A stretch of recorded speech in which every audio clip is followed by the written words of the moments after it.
Bonjour. Il ne reste plus beaucoup de temps avant les épreuves de spécialité et notamment le bac de SES. Et je me suis dit que pas mal d'entre vous seraient intéressés de savoir quels sont les sujets qui vont tomber au bac. Ça, en l'occurrence, je peux pas vous les donner. J'ai pas l'info, moi je les découvre en même temps que vous, j'ai pas d'avantage particulier parce que je suis prof. Mais, ne partez pas, hein. Si je fais cette vidéo, c'est qu'il y a quand même un intérêt, il y a quand même un but. En l'occurrence, je peux quand même vous dire quels sont les sujets qui sont les plus probables, en tout cas au vu de ce qui est tombé les années précédentes. Que ce soit bien clair avant de commencer. Je ne vous dis pas qu'il faudrait réviser uniquement ces chapitres-là. Moi, je ne peux pas vous dire de façon générale qu'il y a des chapitres sur lesquels vous pouvez faire l'impasse. Et ça, c'est pas juste parce que je suis prof et que, évidemment, je souhaiterais que vous révisiez tous vos chapitres. Même si, oui, en effet, je le souhaiterais. C'est surtout parce qu'on ne sait pas ce qui peut tomber. Et on a déjà eu les années précédentes des surprises, des chapitres où on pensait que c'était peu probable, trop compliqué que ça tombe au niveau du bac, etc., qu'il y ait une dissertation entière sur ce chapitre-là, et c'est arrivé. Donc, on n'est jamais à l'abri de mauvaise surprise, et il vaut mieux réviser tous les chapitres. Alors, techniquement, certes, vous avez le choix entre deux sujets, un sujet de dissertation, un sujet d'épreuve composée, et donc, si vous faites l'impasse sur un chapitre et que ce chapitre tombe sur un des deux sujets, vous pouvez vous dire, bon bah, je ne sais pas, et donc je vais prendre l'autre sujet. Mais là, ça veut dire que vous ôtez la possibilité de choisir entre dissertation et épreuve composée. Et moi, idéalement, je préfère que vous gardez toutes vos options ouvertes et vous soyez vraiment capable de choisir pleinement le sujet qui vous semble le mieux pour vous et pas juste par défaut parce qu'il y a quelque chose que vous n'avez pas révisé. Le but de cette vidéo, ce n'est donc pas de dire voici les chapitres qui vont tomber, le reste pas besoin de travailler dessus, mais plutôt de dire ces chapitres ont plus de chances que les autres de tomber, et donc clairement ne faites pas l'impasse dessus, travaillez-les sérieusement, et je vais même donner quelques sujets qui peuvent tomber, parce que du coup vous pouvez travailler de votre côté avec votre professeur sur justement ces sujets-là et voir quel plan vous pourriez faire, ce qui vous préparera en amont si jamais en effet c'est le cas. Ok, maintenant que tout ça est clair, voyons voir ce que nous révèlent justement les archives des années précédentes, quels sont les sujets, les chapitres qui sont tombés le plus souvent. Petite précision avant de commencer, en fait j'ai tourné cette vidéo il y a quelques semaines et juste avant de la publier, je me suis rendu compte qu'il y avait des chiffres qui n'étaient pas actualisés, donc j'ai refait certains passages. Là, vous avez les 7 chapitres qui sont à réviser pour cette année, à savoir structure sociale, croissance économique, engagement politique, commerce international, mobilité sociale, chômage et environnement. Et vous avez le nombre de fois que ces chapitres sont tombés en dissertation. Alors, en l'occurrence, j'ai juste modifié quelque chose. Les chapitres sur la structure sociale, la croissance économique, l'engagement politique et le commerce international, ils avaient l'occasion de tomber en 2021 et en 2022. Donc forcément, ils étaient surreprésentés. Donc j'ai essayé de modifier ça. Et là, vous avez la moyenne. Et en gros, on voit bien quels sont les chapitres qui sont surreprésentés en dissertation, celui sur la croissance économique et celui sur le commerce international. Mais même avec ça, vous remarquez qu'il y a moins de sujets qui est tombé sur la mobilité sociale, le chômage et l'environnement. Avec même aucun sujet de dissertation sur le chômage qui semble vraiment surprenant, mais en même temps, il n'y a eu qu'une année où ces sujets pouvaient tomber, donc on peut comprendre qu'ils ont eu moins l'occasion de tomber. Pour essayer de corriger ce problème et avoir un échantillon plus large qui pourrait être du coup plus représentatif, j'ai cette fois-ci essayé de prendre en compte tous les sujets de dissertation qui étaient tombés depuis 2012, donc avec l'ancien programme. Même s'il y avait des différences significatives, vous voyez que par exemple le chapitre sur l'engagement politique n'était pas présent sous cette forme-là dans l'ancien programme, il y avait sinon pas mal de choses qui étaient similaires qu'on pouvait reprendre telles quelles. Donc là, on voit les chapitres qui sont au-dessus de la moyenne, qui sont surreprésentés dans les dissertations, c'est structure sociale, commerce international et chômage. Ce qui contraste avec ce qu'on avait vu auparavant sur le chômage, clairement. Donc on ne peut pas dire que ce soit un chapitre qu'on puisse négliger et sur lequel on pourrait faire l'impasse. Clairement pas. Si maintenant on essaye de voir quels sont les sujets qui peuvent tomber sur ces chapitres, donc un nouveau sujet de dissertation, sur le commerce international, comment peut-on expliquer le commerce international? Le commerce international s'explique-t-il uniquement par les échanges entre spécialisations différentes? Donc, ce qui reprend à peu près la même idée, mais avec une formulation différente. On vous donne déjà un élément de réponse. Le commerce international s'explique par les échanges entre spécialisations différentes, mais pas seulement. Et le commerce international est-il toujours avantageux pour les pays qui y prennent part? Petite précision d'ailleurs par rapport à ce sujet, on peut aussi dire le commerce international n'offre-t-il que des avantages? Quand on parle d'avantages dans ce sens-là, dans ce type de sujet, on parle des conséquences positives du commerce international. Donc il ne faut pas confondre ça avec les explications du commerce international liées aux avantages absolus ou relatifs. C'est facile de se dire, ah bah tiens, avantage commerce international, donc je pense tout de suite avantage absolu, avantage relatif. Mais là, c'est pas le sens. Et au contraire, ce serait même plutôt hors sujet. En tout cas, ce serait difficile de relier au sujet le commerce international est-il toujours avantageux pour les pays qui ne prennent pas, de relier la question des avantages absolus relatifs. C'est possible, mais ça exigerait des efforts. Et si vous êtes juste dans je crache mon cours comme ça, sans vraiment vous reformuler avec un travail quand même important de reformulation pour relier au sujet, ça va pas passer. Donc faites attention. Ensuite, sur le chapitre sur la croissance économique. Les facteurs travail et capital sont-ils suffisants pour expliquer la croissance? L'accroissement de la productivité globale des facteurs suffit-il à expliquer la croissance économique? Là, on a deux sujets débat, deux sujets dialectiques qui nous interrogent sur les sources de la croissance.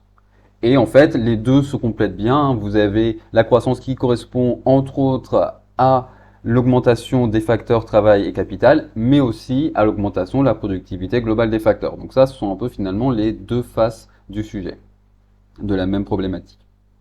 Ensuite, quel est le rôle du progrès technique dans la croissance économique? Donc finalement, il y a le lien avec le sujet précédent sur le progrès technique provoque une augmentation de la productivité globale des facteurs et donc est source de croissance économique. Mais il faut aussi s'interroger sur les autres conséquences du progrès technique dans la croissance économique. Mais faites attention à rester justement dans le cadre de la croissance économique. Et c'est pas juste parce que c'est des choses qu'on a vues dans ce chapitre qu'il y a forcément un lien immédiat et facile avec la croissance économique.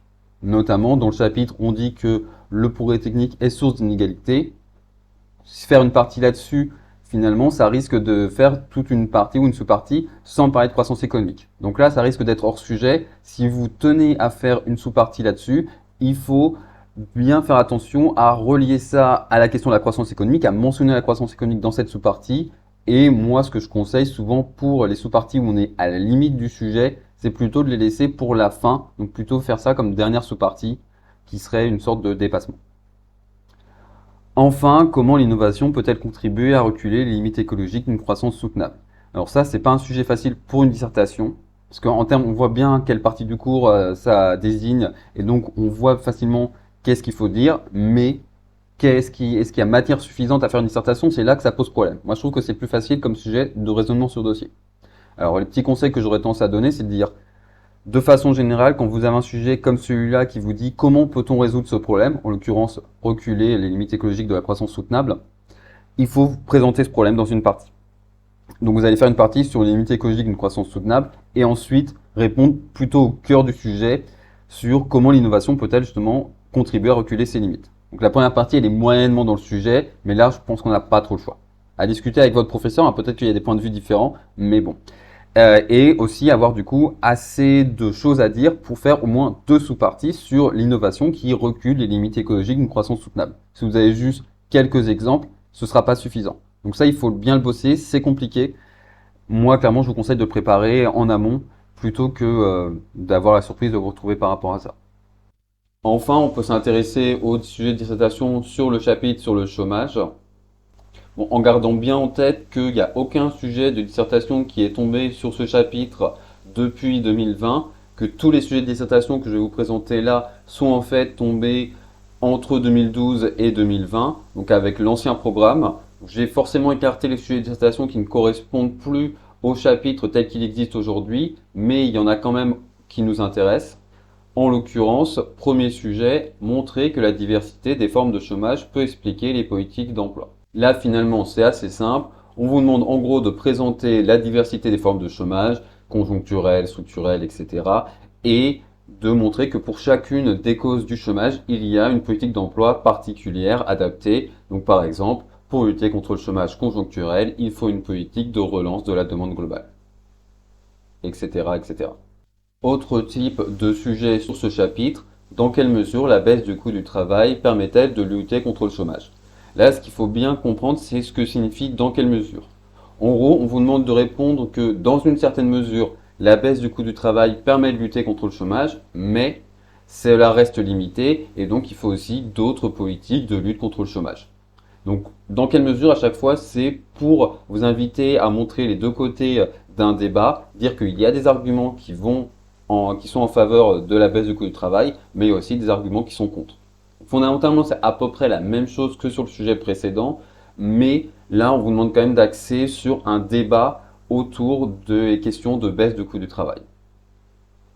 Bon, je vais pas faire ça pour tous les chapitres. Là, j'ai à peu près couvert les chapitres qui ont le plus de chances de tomber en dissertation. S'il y a d'autres chapitres qui vous intéressent, vous vous demandez qu'est-ce qui peut tomber, je vous laisse faire vos propres recherches. Et là, je vais continuer cette fois-ci en m'intéressant à la troisième partie de l'épreuve composée, la question de raisonnement sur dossier documentaire. Je n'ai pas terminé. Après avoir parlé de la dissertation, je vais continuer sur la question de raisonnement, troisième partie de l'épreuve composée. Mais je voulais quand même juste faire une petite pause pour vous rappeler que si vous aimez cette vidéo, merci de l'indiquer en laissant des petits pouces bleus, en vous abonnant si ce n'est pas encore le cas, et éventuellement en laissant des commentaires. Si vous avez des questions, n'hésitez pas à le faire. J'essaierai de vous répondre le plus rapidement possible et de la façon la plus complète possible. Sur ce graphique, vous avez à nouveau le nombre de fois que chaque chapitre qui a révisé pour cette année est tombé dans la troisième partie de l'épreuve composée. Donc on voit qu'en gros, tous les chapitres sont surreprésentés à part celui sur la mobilité sociale et celui sur l'environnement. Mais à nouveau, on pourra avoir le même problème de peut-être qu'il n'y a pas eu assez d'années, peut-être que l'échantillon n'est pas assez large, pas assez représentatif. À nouveau, j'ai donc essayé de prendre en compte les sujets qui étaient tombés depuis 2012 avec l'ancien programme, même s'il y a des modifications, par exemple sur le chapitre de l'environnement qui avait des contours clairement différents. Et ce qu'on voit ici, c'est que maintenant, les chapitres qui sont surreprésentés, c'est ceux sur la structure sociale, la croissance économique et le commerce international. Les autres chapitres, il y a moins d'écart entre eux et ils sont un peu moins représentés dans les sujets de raisonnement sur dossier. À nouveau, on va regarder les sujets possibles, en l'occurrence sujets de raisonnement sur dossier possibles pour les chapitres qui ont le plus de chances de tomber. En commençant par l'engagement politique. Tout d'abord, montrer que l'engagement politique ne se nuit pas à la pratique du vote. Donc là, en gros, un sujet où on demande de présenter la diversité des formes d'engagement politique, mais en mettant quand même en avant le rôle du vote. Montrer que l'engagement politique dépend de variables sociodémographiques. Donc là, sur les explications de l'engagement politique, je rappelle juste que dans le programme, les variables sociodémographiques qui sont mentionnées, c'est l'âge, le genre, le diplôme et la profession. Donc en gros, on attend que vous parliez de ces 4 variables sociodémographiques dans votre travail. Si vous en oubliez une, vous perdez des points mécaniquement. Montrer que malgré le paradoxe de l'action collective, les individus s'engagent. Donc là, vous allez présenter le paradoxe de l'action collective et ensuite montrer comment est-ce qu'on peut expliquer l'engagement politique malgré ce paradoxe. Montrer que l'action collective a connu de multiples transformations. Donc là, un sujet qui d'ailleurs aussi peut en réalité être un sujet de dissertation sur l'évolution de l'action collective et de l'engagement politique. Et ensuite, un sujet qui est justement un peu plus ciblé, donc qui correspond mieux pour un sujet de raisonnement sur dossier, montrer que les objets de l'action collective se sont transformés. Là, on se concentre sur les causes de l'action collective, sur quel sujet les individus se mobilisent. Donc là, notamment le passage de conflits matérialistes sur les questions de revenus, de travail, et à des conflits plutôt sur des enjeux post-matérialistes, sur l'environnement, la défense des minorités, etc. Enfin, montrer que les acteurs de l'action collective sont divers. Donc là, en gros, présenter les différents acteurs, les différentes organisations qui participent à l'engagement politique, partis politiques, syndicats, associations, etc. Ensuite, sur le chapitre sur la structure sociale. Montrer que la structure socio-professionnelle a évolué depuis la fin du XXe siècle. Donc là, on fait référence aux 4 évolutions qui sont mentionnées dans le programme: féminisation, hausse du niveau de qualification, salarisation et tertiarisation.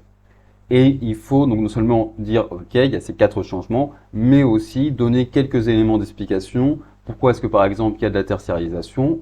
Un élément d'explication, c'est le progrès technique qui fait qu'il y a besoin de moins d'emplois dans les secteurs primaires puis secondaires. Et que ça se développe à l'inverse dans le secteur tertiaire. Montrer que le revenu et la catégorie professionnelle ne sont pas les seuls facteurs qui structurent l'espace social. Alors là, on est sur un sujet de raisonnement sur dossier et on vous dit de montrer que ce ne sont pas les seuls. Donc vous pouvez clairement, sans aucun problème, dire je vais lister tous les autres. Donc là, en l'occurrence, on doit avoir diplôme, genre, lieu de vie, âge. Donc si vous parlez que de ces quatre facteurs, techniquement, ça devrait passer. Vous êtes dans le sujet. Après, on peut discuter de est-ce que c'est pertinent, est-ce que ça reste dans le sujet, de montrer que ce sont quand même le revenu, la catégorie socio-professionnelle, pardon, des facteurs qui structurent l'espace social. Moi, dans un raisonnement enfin, une question de raisonnement comme ça, je considère que non. Mais dans une dissertation, par contre, où on devrait avoir plus d'éléments, oui, ça pourrait l'être. Donc, puisque finalement, c'est pas la formulation du sujet qui compte, mais plutôt le type d'épreuve, ça peut se défendre et on peut considérer que le revenu et la catégorie socio-professionnelle, ce sont des éléments pertinents. Montrer qu'une approche en termes de classe sociale reste pertinente pour décrire la société française, quelque chose dans le genre. Euh, et montrer qu'une approche en termes de classe sociale peut être mise en cause. Donc là, on voit bien qu'on a les deux parties du débat sur la pertinence des classes sociales. Là, vous allez dire que oui, elles sont utiles. Là, vous allez dire tous les arguments qui montrent qu'elles ne sont pas utiles. Donc ça, c'est assez simple, j'espère. Enfin, on va reparler de la croissance économique parce que c'est quand même un chapitre qui a autant de chances de tomber sur ce type de questions que le chapitre sur la structure sociale. Donc, montrer qu'il existe des limites écologiques à la croissance économique, externalités, épuisement des ressources naturelles, pollution, etc. Montrer comment l'innovation peut être une solution aux limites écologiques de la croissance économique. Donc là, on retrouve finalement le sujet qu'on a vu tout à l'heure en dissertation. Et donc forcément, c'est un peu compliqué quand vous avez le même sujet qui peut tomber en dissertation et en raisonnement sur dossier documentaire. Là, clairement, en tout cas, vous n'êtes pas obligé, vous pouvez le faire, finalement, parce que c'était pertinent tout à l'heure, il n'y a pas de raison que ce soit, quand le même sujet tombe, que ce soit différent. Vous pouvez à nouveau parler des limites écologiques de la croissance économique, mais vous pouvez aussi juste dire dans l'introduction, il y a des limites écologiques à la croissance économique, et là, on va se concentrer sur les innovations qui permettent de repousser ces limites. Montrer que le progrès technique peut engendrer des inégalités de revenus, c'est simple. Montrer que le progrès technique est endogène, c'est-à-dire qu'il dépend des décisions des acteurs économiques et aussi qu'il peut par conséquent être auto-entretenu et provoquer un cercle vertueux où la croissance provoque de la croissance. Montrer que les institutions jouent un rôle dans la croissance économique. Bon là c'est assez simple, vous avez clairement parlé des droits de propriété. La question c'est de quoi est-ce qu'on parle en dehors. Ça peut être plus compliqué pour la deuxième partie. À nouveau, le plus simple, moi je vous conseille d'en discuter avec votre professeur. J'ai mes propres idées, mais je ne suis pas assez sûr d'elles pour en discuter là. Donc au final, on pourrait se demander, entre les sujets de dissertation et de raisonnement sur dossier documentaire, quels sont les chapitres qui ont le plus de chances de tomber et sur lesquels il ne faut absolument pas faire l'impasse. Donc là, j'ai regroupé en gros les graphiques précédents en essayant de prendre en compte à nouveau tous les sujets depuis 2012, y compris avec l'ancien programme, mais en essayant de réintégrer le chapitre sur l'engagement politique qui n'existait pas tel quel dans l'ancien programme. Et on voit que donc, les chapitres sur lesquels il ne faut absolument pas faire l'impasse, ce sont structure sociale, commerce international, croissance économique, engagement politique. Ce qui ne veut pas dire que vous pouvez faire l'impasse sur les trois autres, faire l'impasse sur trois chapitres, sur sept, ça fait la moitié du programme. Forcément, vous allez le payer, ça va faire mal. Mais ça, ce sont les chapitres qu'il ne faut absolument pas négliger. Voilà, c'est tout pour cette vidéo. Je vous souhaite une bonne journée et surtout, bonne chance pour le bac. Bye bye!